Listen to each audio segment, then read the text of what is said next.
ലൂക്ക അറിയിച്ച സുവിശേഷം 10-ാം അധ്യായം 27 മുതൽ 35 വരെയുള്ള തിരുവചന ഭാഗം. നല്ല സമറിയാക്കാരന്റെ, നല്ല അയൽക്കാരന്റെ ഉപമ. എഫ്രൈം പിതാവ് ഇപ്രകാരം പറയുന്നുണ്ട്: ദൈവസ്നേഹവും പരസ്നേഹവുമാകുന്ന ചിറകിന്മേലാണ് ബാക്കി എല്ലാ കൽപ്പനകളും ഉയരുക എന്ന്. നിയമജ്ഞന്റെ ചോദ്യത്തിന് ഈശോ കൊടുക്കുന്ന ഒരു ഉത്തരമാണ് ഇന്നിന്റെ ധ്യാന വിഷയം. എൻ്റെ അയൽക്കാരൻ ആരാണെന്ന് ചോദിക്കുമ്പോൾ ഒരു ഉപമ പറയുന്നുണ്ട്. സ്വാഭാവികമായിട്ടും അയൽക്കാരൻ ആരാണ് എന്നാണ് ഉപമയിൽ പറഞ്ഞു വെക്കേണ്ടത്. ഈശോ അവസാനം പറഞ്ഞു വെക്കുന്നത് ആരാണ് അയൽക്കാരനെന്ന് മാത്രമല്ല, നീയും അയൽക്കാരനാവണമെന്ന ഒരു ഓർമ്മക്കുറിപ്പും കൂടിയാണ്. നാം ഒരുപാട് തവണ ധ്യാനിച്ചതാണ് നല്ല സമറിയാക്കാരൻ്റെ ഉപമ. അതിൽ 3 സ്വഭാവങ്ങൾ നമുക്ക് കാണാൻ പറ്റും.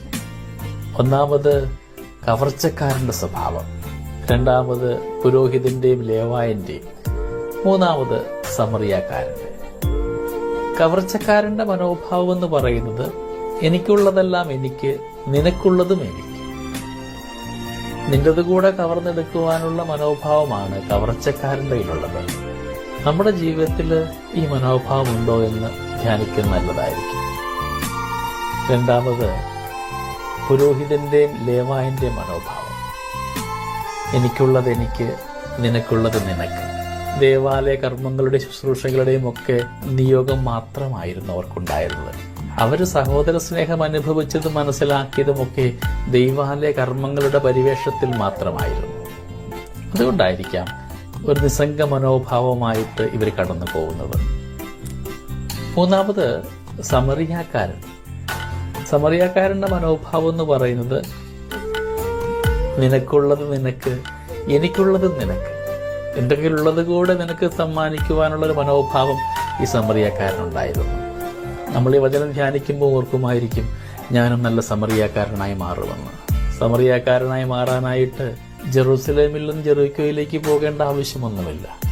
ജെറൂസലേമിൽ നിന്നും ജെറീക്കോയിലേക്കുള്ള വഴി ഇന്ന് നിന്റെ വീട്ടുവാതിക്കൽ തന്നെയാണ്.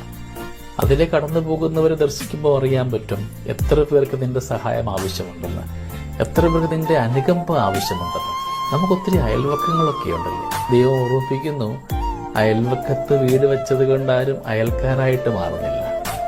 അനുകമ്പയോടെ, ആർദ്രതയോടെ ചുറ്റുവട്ടങ്ങളെ ദർശിക്കുവാൻ സഹോദര തുല്യമായ സ്നേഹം കൊടുക്കുമ്പോൾ മാത്രമാണ് നാം ഓരോരുത്തരും അയൽക്കാരായിട്ട് മാറുന്നത്. ഈശോ ആഗ്രഹിക്കുന്നത് പോലെ നിസ്വാർത്ഥമായ മനോഭാവമായിട്ട് നല്ല അയൽക്കാരായിട്ട് മാറുവാൻ നമുക്ക് ഈ ദിനത്തെ മാറ്റിവെക്കാം. ഈ നല്ല സമറിയാക്കാരൻ എല്ലാം പങ്കുവെക്കുന്നുണ്ട്. തനിക്ക് വേണ്ടി മാത്രം കരുതിയിരുന്നവയൊക്കെ അവരന് വേണ്ടി, മുറിവേറ്റവന് വേണ്ടിയിട്ട് കൊടുക്കുവാനുള്ള മനസ്സ് ഈ മനുഷ്യനുണ്ടായിരുന്നു. ഏറ്റവും അവസാനം അവൻ ഏൽപ്പിക്കുകയാണ്. തന്നേക്കാൾ ശ്രേഷ്ഠമായ ഒരിടത്തേക്ക് ഏൽപ്പിച്ചുകൊണ്ടാണ് അവൻ തിരികെ പോവുക. സ്നേഹമുള്ളവരെ, നമ്മുടെയൊക്കെ ജീവിത മേഖലയിൽ നാം അയൽക്കാരായിട്ട് മാത്രം മാറിയാൽ പോരാ. അവരൻ്റെ മുറിവുകളെ ഒരു പ്രാർത്ഥനാ നിയോഗമാക്കി മാറ്റി ദൈവസന്നിധിയിൽ ചേർത്ത് വെച്ചുകൊണ്ട്, സത്രം സൂക്ഷിപ്പുകാരൻ്റെ കയ്യിൽ സമറിയാക്കാരൻ മുറിവേറ്റവനെ ഏൽപ്പിച്ചതുപോലെ ദൈവസന്നിധിയിൽ നമ്മുടെ പ്രിയപ്പെട്ടവരെ ഏൽപ്പിച്ചുകൊണ്ട് അവർക്ക് വേണ്ടി എന്നേക്കാൾ ശ്രേഷ്ഠമായ, നമ്മളെക്കാൾ ശ്രേഷ്ഠമായ ഒരിടത്തെ ഏൽപ്പിച്ചുകൊണ്ട് ഒരു പ്രാർത്ഥനാരൂപിയിലാകുവാനായിട്ടും നമുക്ക് പരിശ്രമിക്കാം. ദൈവസന്നിധിയോട് ചേർന്നിരുന്ന് പരിശുദ്ധാത്മാവിന്റെ വലിയ നിറവ് നമ്മുടെ ജീവിതത്തിലേക്ക് കടന്നു വരാനായിട്ടും ചുറ്റുവട്ട രോഗഭീതിയുമൊക്കെ ദൈവാത്മാവിന്റെ പ്രത്യേകമായ ഇടപെടൽ കൊണ്ട് അനുഗ്രഹമാകുവാൻ നമ്മിലേക്ക് ഇറങ്ങി വരണമേ എന്ന് നമുക്ക് പ്രാർത്ഥിക്കാം.